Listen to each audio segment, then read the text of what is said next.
Okay, so you're as I saying, was saying, so yeah, Paul had never heard, which I found quite incredible that he'd never actually heard his own. I mean, he's in his forties, early forties, so I'm surprised that he hadn't heard it before. Anyway, he was. I said, "Do you not like your voice?" He said, "Well, it's not that." He said, "I just didn't know I sounded like that." And of course, I do know what that feels like because when you go back over the years, certainly when I was doing those recorded mock interviews, even though I'd recorded myself singing, I'd never really heard or watched myself talking to somebody, So it does come as a bit of a shock. But something I've always noticed on this or been told, it's amazing the number of people over time that have said, I've got a good voice for radio, for example. I was talking to a guy, I can't think where what he was with a company a few months ago, yeah, and he had to speak to me a few times, and I called him as well.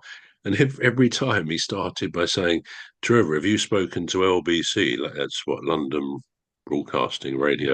Yeah, yeah. he said you've got to go on the radio, and I said, "Well, yeah." I said, Other people have said the same, but it's true. It's strange because, I believe um, it as well. I quite agree with them. yeah, I mean, 3 or 4 months ago, I went into a WH Smith's in a place called Epsom, Yeah. where Epsom salts are from, I guess, and never seen him in there. I've been in there before once or twice, and he served me whatever I bought. Mm, And then he said, "Can I say something to you?" He's only the youngest chap, probably in his 30s. mm. Um, and he said, "Has anyone ever said you've got a very good voice?" And I thought, hang on a minute, is this a bromance coming or something? Is this some sort of chat up line? Which I knew it wasn't. I said, well, I said, funnily enough, people do have said that over the years, really, that I've got a good voice for certainly for radio or whatever. Yeah. So yeah, I've had that a few times, and I seem to remember goes back 3 or 4 years, but when I did a couple of jingles for Deepstuff, Yeah. I'm sure Medline said at one stage Yeah. that she said in an email, "Oh, you've got a very good voice for this sort of stuff." So yeah, people do say that. So so I Well, guess I shouldn't dislike my own voice, really. no, you shouldn't. You should. You've got a really nice voice for radio, actually. Yeah. Yeah, Yeah. yeah. I mean, Medlin won't shut up about it. No, I don't want to go into that. It's good. I was pleased with those little jingles because you're not really playing them at the moment, I don't think, are you? Those Yeah. jingles? Yeah, the jingles, yeah. I love to I'll speak to Madeline about it and we'll dig it out because it's just we've got so many files, it's like because we've Yeah, got these yeah. because I've got this like a cloud thing. It's called a NAS. Right. So Yeah. network access system. And then you can pick files from anywhere that you are All from it, right. and you can put files in it as well. And things just get lost there. You think, right, where did I Mm, save it? How did I, where did I save it? How did I what name did I use? yeah. You know, and then you move files from temporary to then put in a permanent place. And Right. and then you rename the folder because then as years goes on, you think, all right, okay, so that was 2019, Yeah. Yeah.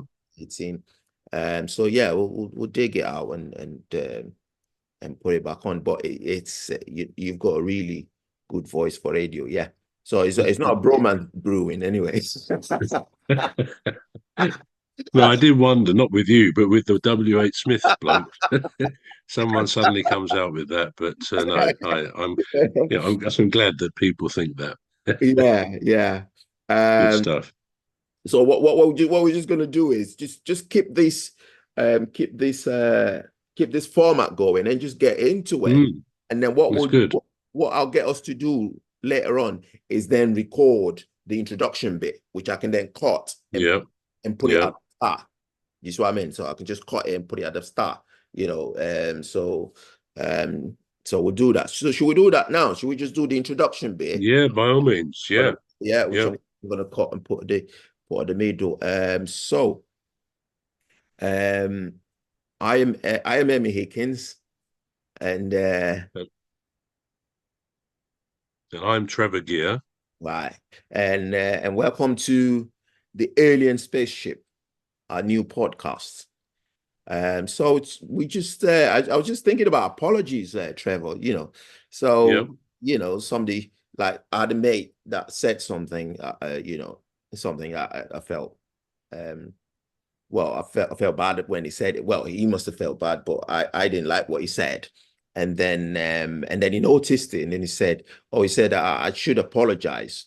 So he rang me, he rang me up, and said, "Well, I just wanna apologize for what I said the other day." And I went, "Yeah, all right." So I apologized then, and he said, "Well, I just did."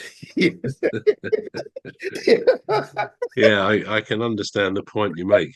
The thing is with apologies, I think usually if somebody, if somebody famous or a politician or whatever, if they say I'm sorry, I apologize, Yeah, they usually then add the words, if I've upset anybody. And to me, that completely negates the apology. that's They funny. won't say, I'm sorry, I shouldn't have done that or shouldn't have said that. So I always think these apologies are not really apologies at all. Ade, it's like you've been trying to apologize, and then you then nullify it by saying, if I've If if you I've upset, yeah, yeah, and you think, well, yeah, hang on a minute, what you doing? Well, you apologizing for that, and you yeah, apologize, yeah. apologizing. In the end, you're not getting an apology then. You're not absolutely right. You just know you're not getting an apology. Oh, um, So what do you think when what do you think people mean when they say I kind of understand it, but then I don't? And you think, well, hang on a minute. Are you trying to confuse me or yourself? But if they don't understand what they're saying in the first place, I don't know what you mean. But yeah, I think language is a well, it's a fascinating thing, isn't it? Because we communicate mainly by words, and it's. I had an interesting conversation with someone the other day, and they said we were talking about thoughts. Quite a Right, big yeah, subject, really. Meditation. We've talked about that before. yeah, The idea of emptying your mind of any thoughts, which I suppose maybe many of us have tried that and realized that it's a very difficult thing to do because thoughts keep coming in, don't they, when you're trying not to think. But this person was saying that whenever they think, which is most of the time, I guess, they actually hear a voice in their head yeah. saying those thoughts. And they were quite surprised, to put it mildly, that I don't have any sort of voice in my head when I'm thinking something. And they also said in a dream, when they dream, they Yeah. hear people talking. And again, I said, well, I don't. And apparently, I mean, this person looked into it, and it's like half the population do hear a voice saying what their thoughts are, saying them, and half doesn't. Do you hear a voice in your head for your thoughts? It's strange you say that actually.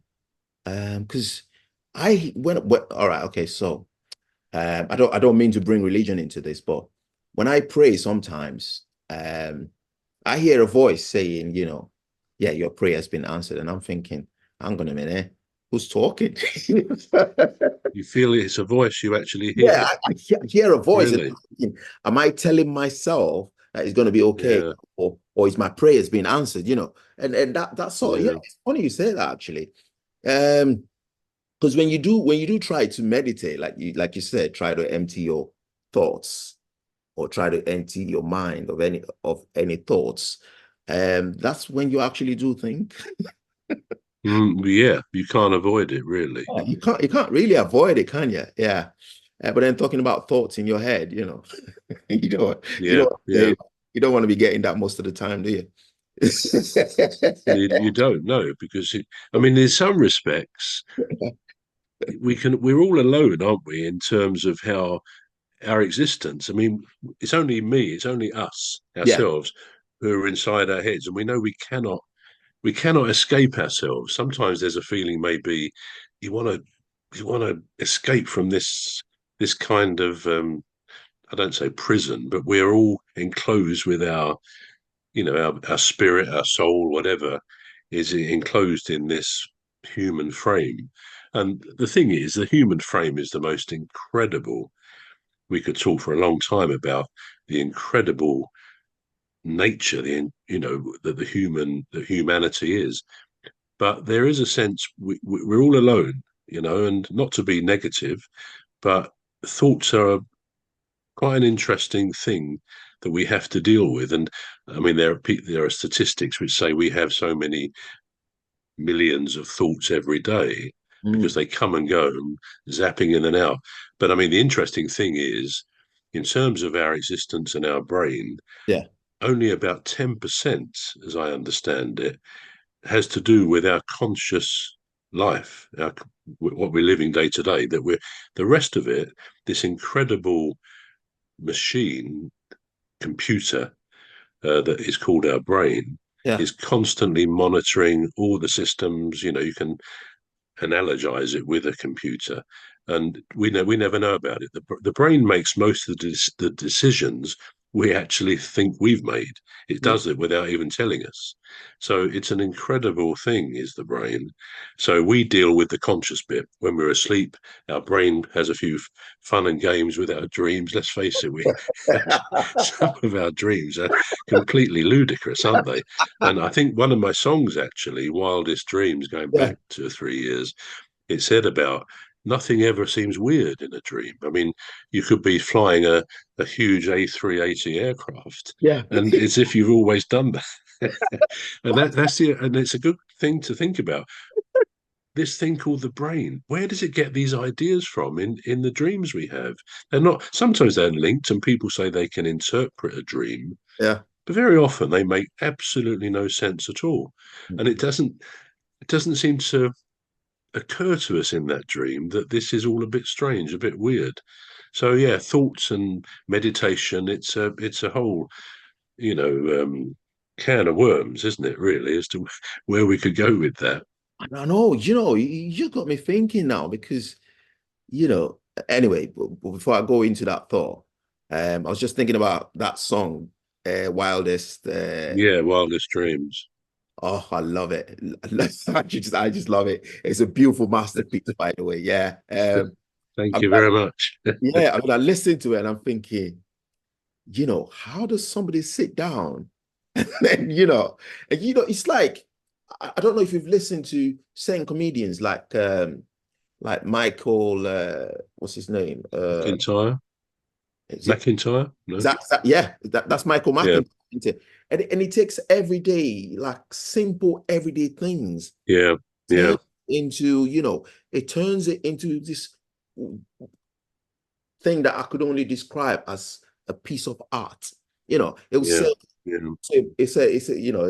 there's one of his lines where he said, "Oh, my wife said, at 7 p.m. at night, and my wife said, do you want a cup of coffee?"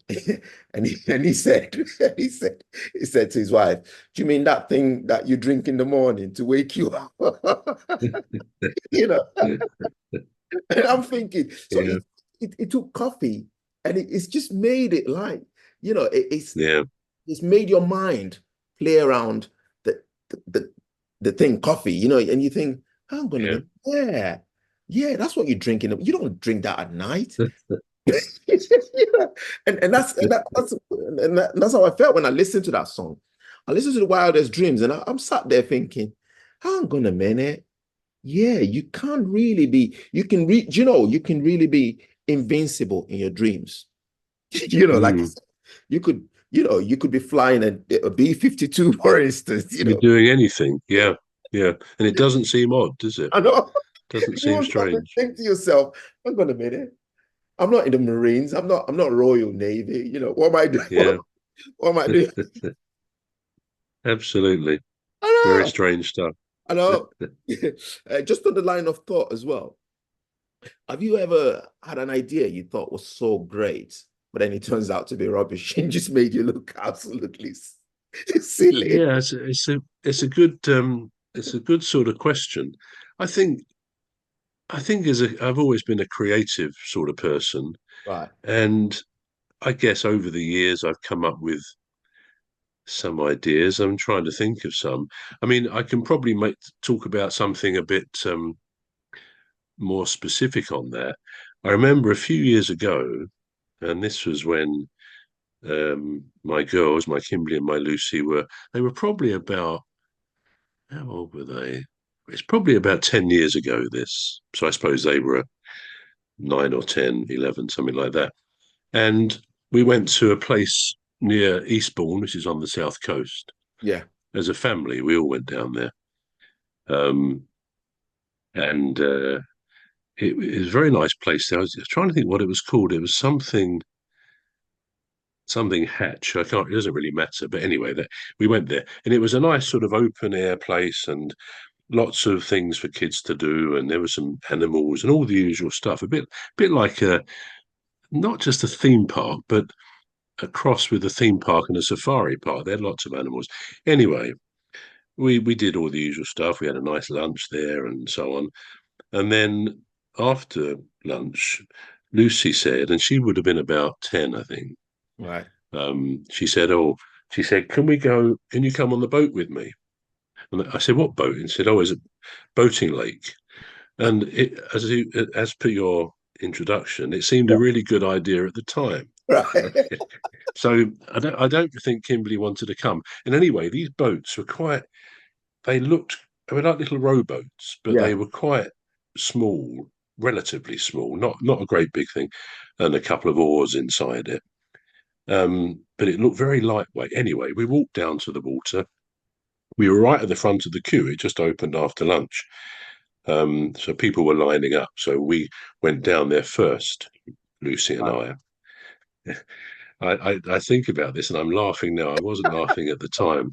So there was a young woman who was the person looking after this particular. It was quite a big boating lake, so we thought this would be good. Get there. And so anyway, the girl, she sort of. I seem to remember she had a pole which she was holding the front of the boat with while Lucy got in. Yeah. And when she got in, I thought, God, that wobbled about a bit. And she was 10 or 11. Yeah. So and my thought was, this woman, she's not really, she should be holding it with her hands. But anyway, you don't think too much about it. So I thought, I'll get in now. You probably see where this is going. So it seemed a good idea that we did this. Anyway, I thought, well, okay. And I put one step in, Yeah. and no exaggeration, my next sensation, I was completely under the water, completely submerged. And it was like I didn't have any awareness of what had happened, except that what am I doing? And it really was like this. What am I doing underwater? Now, as it happened, it wasn't that deep. It was probably 3 or 4 foot deep. So I sort of, obviously, before I knew what was happening, I stood up in absolute disbelief at my situation. And I mean, Lucy was very upset.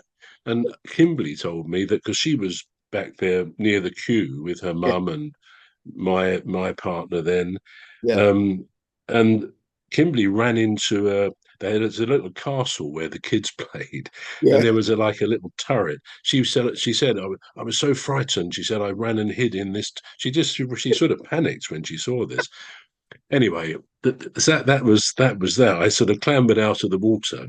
Yeah. The woman, she said, "Oh, I'm so sorry." I said, "Well, I don't think you were holding the boat properly, but it probably wasn't her fault. It was a very, very lightweight boat, probably not ideal for even kids to use, really."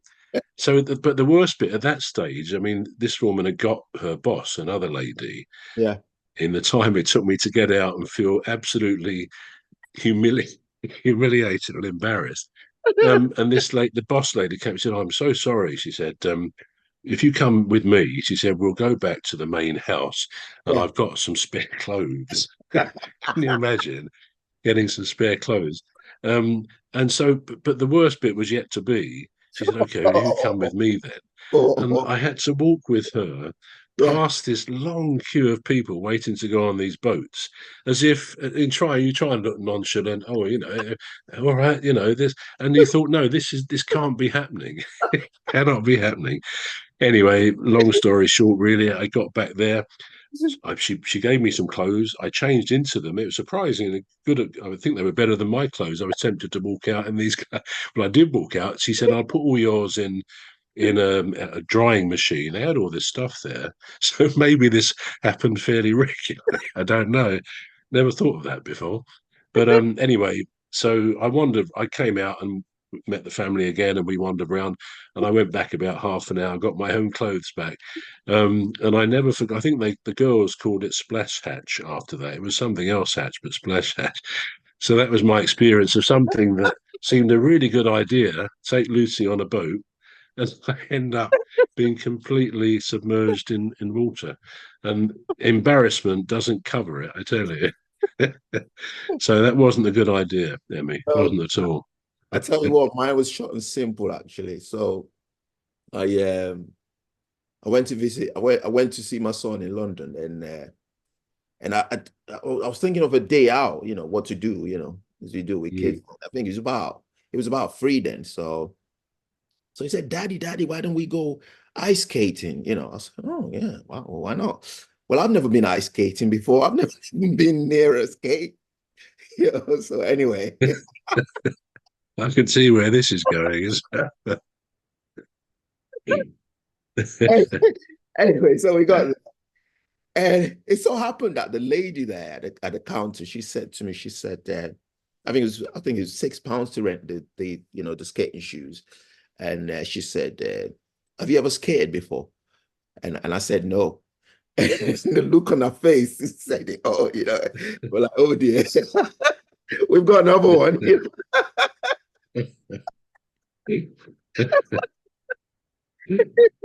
And she actually suggested, she was so nice.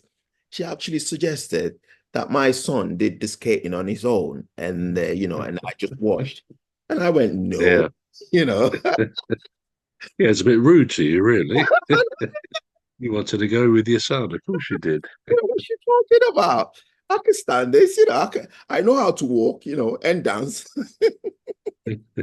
So how did it go then? Well, let's say I spent half of the time on my bum. So I had On a the really floor. wet, oh yeah, I had a really wet bum and sore knees. Yeah, on the ice. I know, I know, so it seemed like a good idea at the time, but oh yeah, it wasn't. It's just one of those things, you sit down, you think, yeah, that's a good idea, Yeah, you do it, yeah, but then it turns out not to be. Um, absolutely right. Someone once said to me that loyalty is everything. And I kind of knew they were lying straight away because I was hungry at the time. I thought, loyalty ain't gonna give me food. What are you talking about? I Quite mean, right. I Quite mean, right. you can't go to the shops and go, right. I'll, I'll have two, I'll have two sandwich and a bottle of Coke. I'm paying with royalty. Loyalty. Absolutely right. Yeah, it's good stuff. Good stuff. Yeah. So what? One of your comments here, are we all 60% water? I actually think I've not checked this, but I think it's more like 75 or 80%. So Is it? you were understating it there. All right. It's quite hard to imagine, but we are three-quarters water, which is weird, isn't Yeah. Reminds me of chicken breast. it?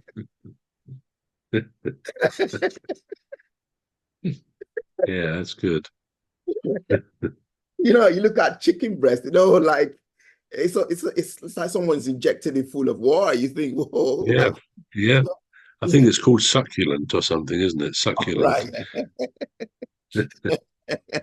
I don't like chicken breast anyway. It's You're tasteless. not. No, I like I like the hard boiled chicken. That the one, Mm, but I don't like the ones with too much meat on it. I don't know. I mean, I think it's just weird. I don't. I should really, but yeah. Right. Here's this one. Has anyone ever told you remind them of somebody? Has anyone ever told you that? I thought that earlier when we mentioned it. I Uh, don't think so. No, I don't think they have actually. no. Yeah. Have they Well, said it to you? Oh, yeah. have they? You ever been said that? Yeah. So I went to London, visit my uncle, and my aunt, Right. she said, She said, you look exactly like this person. You didn't mention the name, but I can't remember now. But anyway, turns out, as luck would have it, we met this guy, and she, oh yeah, there he is. And I'm looking at the person, I'm thinking, who's she pointing at? Anyway, the guy walked right up to us and he said hello and he introduced himself, and I thought, right. And I was waiting for my aunt to say something. She went, yeah, yeah, yeah. I was telling you that, you look like him. And the guy ended up apologizing. I don't know what he was apologizing for, but You probably had to apologize to each other. I was That's offended. very difficult situation, that, isn't it? It Because is, isn't it? both of you probably would feel awkward about. You think, well, is he not happy about being told he looks like me? And you're thinking, is he not happy? So there could be a bit of interesting thought process going on there. I know, but I certainly wasn't happy. I didn't mention it to her, but I thought, no, he looks nothing like me. What are you talking I about? think it's all in the eye of the beholder, isn't it? Sometimes, It's I mean, simple. it's true because sometimes you may see somebody on a movie or on the TV, Yeah, and you say, "God, that person's just like so and so," and whoever's with you may say, "Well, I don't think so," or "Yeah, I see what you mean." So I think a lot of it is our own perception of somebody, isn't it, as to yeah, whether actually, whether yeah, they look like us or whatever. yeah. I mean, there might be certain aspect that they're looking at that you can't see, because we all see Yeah, things from different angles. So, differently, don't we? yeah, Yeah, we do. yeah. Now talking about invention, Trevor, what's your all-time greatest invention? What do you mean? A human invention? Yeah, human invention. Yes. Yeah, I mean, I don't think I've invented too much, but I think for me, I mean, it could be so many things, couldn't it? But Yeah. for me, I think the most incredible invention, way before its time, was Concorde. Yeah. There You was. know, Yeah. and I was lucky enough to fly on Concorde. No Um, way. I think, yeah, about 4 years before it was fine. It's just actually about 18 months before it crashed. No Um, way. and that kind of didn't quite kill the Concorde, the crash. It certainly started the process, but what really killed it was 9/11 because Ah, Concorde relied on business customers, right. and something like 70 or 80% of Concorde's business customers were killed on 9/11. Wow. Um, so Wow. it wiped out their main stream of income. So that was a tragedy. But in fact, the actual aeroplane, they started to design it at the end, I believe, of the 1950s, and then mainly in the 60s, based on I can't think of the name of the aircraft, but an RAF military plane, the Delta Wing plane. Yeah. But it was a most amazing invention, such that even if it was, I mean, of course, they're around the country now and, in museums and things like that. Yeah. And they still look way before their time. I mean, they still look modern, more modern than any current airliner. But the fact that they could put it through the sound barrier and Yeah. have about 108 people on it was something they had to overcome so many barriers, so many hurdles to do that. And to get the balance of the machine, they would pump the fuel around the aircraft to change its weight and its center of gravity. Yeah. But it was an incredible invention, possibly one of humankind's greatest, most clever things to do, that you can safely fly civilians, you know, 60,000 feet. I remember seeing when I was up there, it said 60,000 feet, Mach 2, which was about 1,350 miles an hour, Yeah. which is faster than the rifle bullet. And it was an incredible experience. And I mean, just to sort of say about that, Yeah. I was in the plane for, or we were in the plane for about 2 hours 15 minutes. it was linked to a cruise, the first ever cruise I did, Yeah. and so we were flying down to the south of Spain. So we went down to the West Country and then down through the Bay of Biscay and so on. And it was scheduled to be about an hour and 50 minutes. But Right. as we were lining up at Heathrow that morning, I can still remember it very clearly. The captain came on and he said, well, he said, welcome to Concord.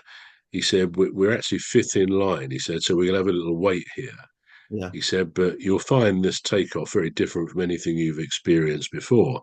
Then he said, oh, wait, no, air traffic controller just said we can be first in line because all the other planes, like the pilots, had to want to show their passengers Concorde Yeah. taking off. So he said, we're going Wow. right to the front. So Wow. we did. But he said it will be, he said it's more like a rocket taking off. He said it'll be very steep. And of course, Concorde took off at about 260 miles an hour, whereas most planes, they take off at about 150. So it's a much faster. And yeah, the takeoff run, I mean, you were pinned back in your seats. And then, Wow. when it took off, the angle of climb was something else. It was really incredible. And then they sort of cut the noise. So you don't really hear it. You feel the noise more than hear it. Um, and the climb was just incredible.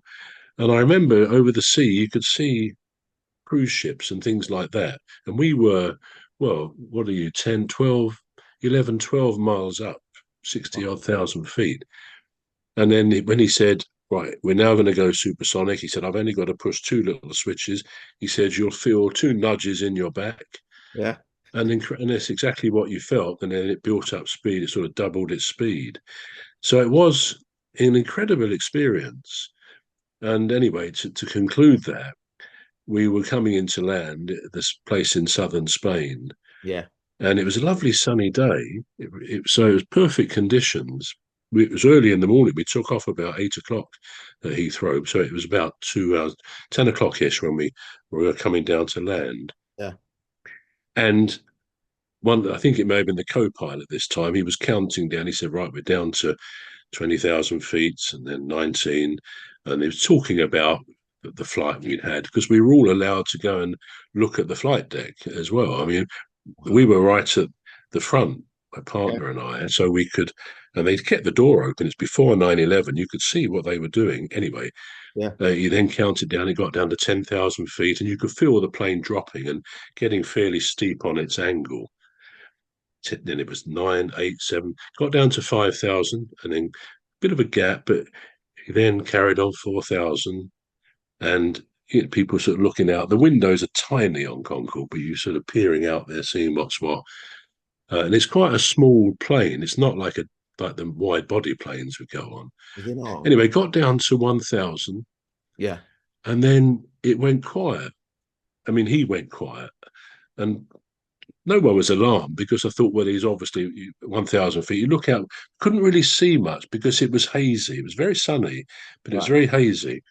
And and then it a couple of minutes later, really, but suddenly, talk about two prods in the back, Yeah. you felt this enormous surge of power, Wow. and the angle of the plane changed, and suddenly we were zooming up. And I Whoa. mean, people looked at each other. I mean, I can't describe the power. It was like being on a rocket. Wow. Nothing came from the cockpit. I sort of tried to peer because we were in the front. I could Yeah. just see them obviously doing a go around, basically. Wow. And I think it was.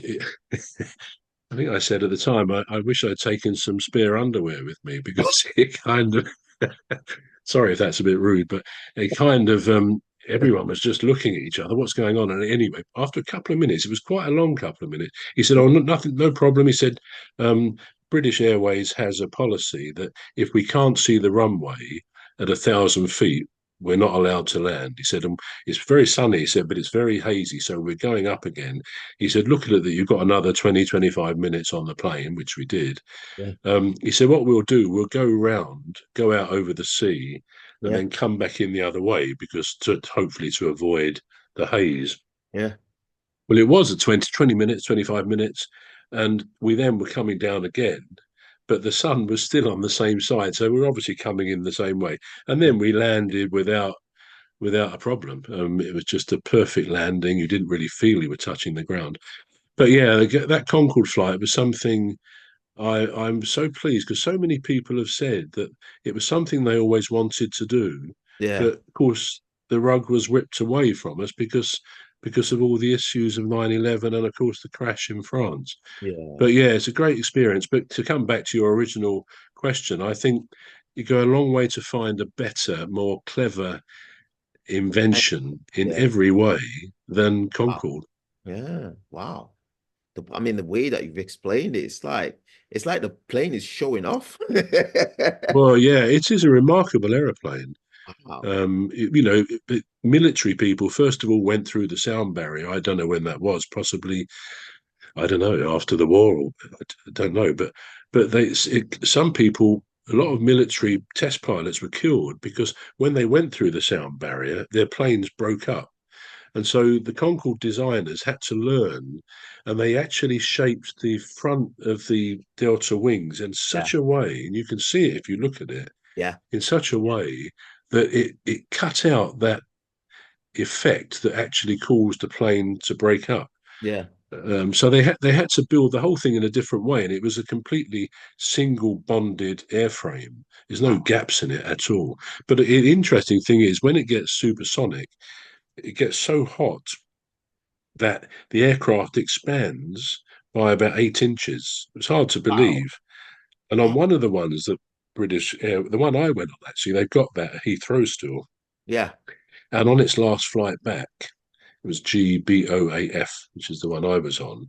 The Wow. captain put his cap while they were slowing down in the gap, so that by the time they landed, his Yeah. hat is jammed in because there's an 8 inch gap went back down to what it should be. Yeah. So his cap is forever Wow. jammed into this Concorde. But 8 inches, they actually stretch, and of course the metal had to be had to allow for that stretch to happen. So it's indescribable Wow. the technical cleverness, brilliance of Concorde's designers.